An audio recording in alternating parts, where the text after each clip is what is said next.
If you work in law enforcement, I have a very important question for you, one which soon may be a matter of life or death. I'm sure some people become police officers just so they can boss other people around, but I'm going to assume here that you mean well, that you want to be one of the good guys, in which case, my question is this. Is there anything the politicians could enact into law that you wouldn't enforce? Is there any order that you would refuse to carry out, or will you do absolutely anything your bosses tell you to? In the U.S., police have already obeyed orders to fine or arrest people for a wide variety of harmless activities, such as dancing at the Jefferson Memorial or having a vegetable garden in their front yard. Police have even gone so far as to execute violent paramilitary raids on food co-ops and organic farms. For decades, police have been carrying out armed home invasions, forced property confiscations, and other acts of violence against people who weren't hurting anyone, but who engaged in behaviors or habits which lawmakers have arbitrarily declared to be illegal. You may be comfortable in assuming that you'll never receive an order to do something truly immoral, but the fact is, with every order you receive, you have a choice between obeying without question or relying on your conscience. No doubt there were cops a few years ago who never expected to be ordered to disarm innocent people, to do door-to-door home searches without warrant or probable cause, or to detain and interrogate people for merely driving down a road. Yet police have since been ordered to do all of these things, and almost without exception they obeyed. So it's not unreasonable to ask, is there any point at which you will draw a line and say, no, that I will not do?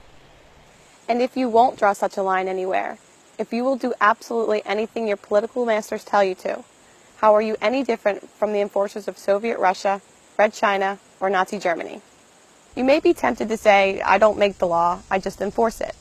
Or to argue that if some legislature, court, or some authority above you says it's okay, then it must be. But keep in mind that this is exactly what the thugs of every tyrannical regime in history said to justify their actions. And how do we remember those people now? As courageous, noble law enforcers? No. Unless you want posterity remembering you as a heartless, mindless pawn of oppression, then you'd better decide, and decide now, where you will draw that line. Unfortunately, there's little indication that most cops have any line at all. The incidents of police officers refusing to inflict injustice upon the people are extremely rare. Even when cops say they personally oppose certain laws, such as marijuana prohibition, nearly all of them continue to violently enforce these laws against non-violent people. In other words, they recognize these laws as counterproductive and unjust, but they choose to enforce them anyway. For the most part, American cops seem completely incapable of disobeying immoral orders, and instead do what the enforcers of every other authoritarian empire have done, inflicting harm on innocent people whenever and however those in power tell them to, while accepting no personal responsibility for their actions.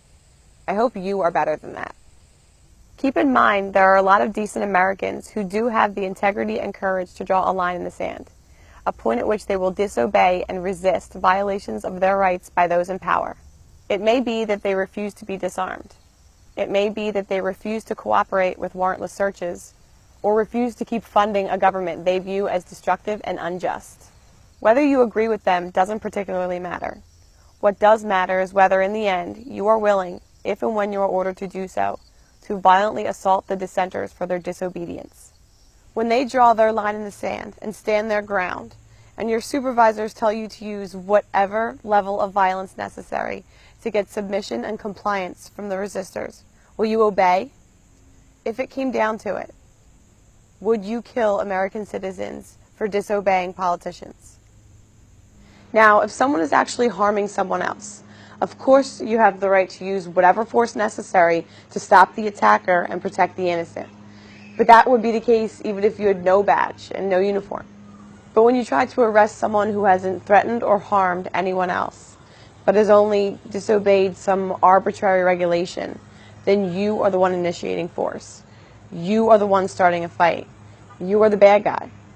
Now remember, the American Revolution was people forcibly resisting gun confiscation, warrantless searches, what they viewed as unfair taxation, and a number of other oppressions. All in the name of law, all carried out by law enforcers.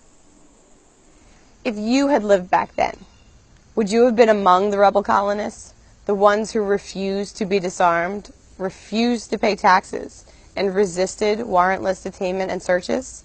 Would you have sided with the signers of the Declaration of Independence, or would you have been among the redcoats, the law enforcers, assaulting, caging, or killing any colonists with the gall to disobey the king? And which side are you on today? Of course, the message you'll get from your superiors, the politicians, and your fellow officers is that it's not your place to decide which laws to enforce, and that as long as you faithfully follow orders, that you can't be held personally responsible for doing as you're told. But that is a lie, a horribly dangerous lie. At the Nuremberg trials, it was established that the excuse used by the Nazi law enforcers that they weren't to blame and shouldn't be punished because they were just doing as they were told did not relieve them of personal responsibility for their actions. And make no mistake, if you choose to blindly obey unjust commands, and one day your intended victims decide to fight back, saying that you're just doing your job will not make you bulletproof. It may be your own life you save by deciding now at what point you will choose to be a moral, responsible human being instead of just an obedient pawn of those in power. Ultimately, only you can answer the question of where you will draw that line. But really, the only moral, rational answer is this. If something would be wrong for you to do without a badge, then you shouldn't do it with one either. The idea that uniforms and legislation can give you special rights is both false and horribly dangerous. Nearly every large-scale injustice in history was committed by people who wrongly imagined that their position of authority made it okay for them to do things that other people have no right to do. Like everyone else, you have the right to use force to stop attackers and protect the innocent, and when you do that, you are the hero. But you have no right to be the attacker, even if it's your job, and even if the aggression is called law.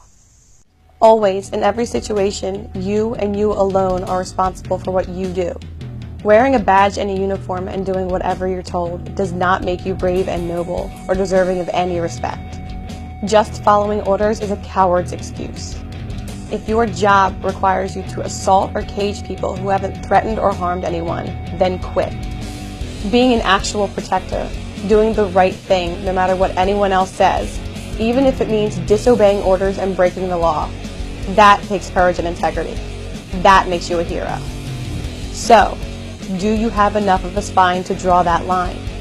Decide now, before your failure to think for yourself results in damage that cannot be undone.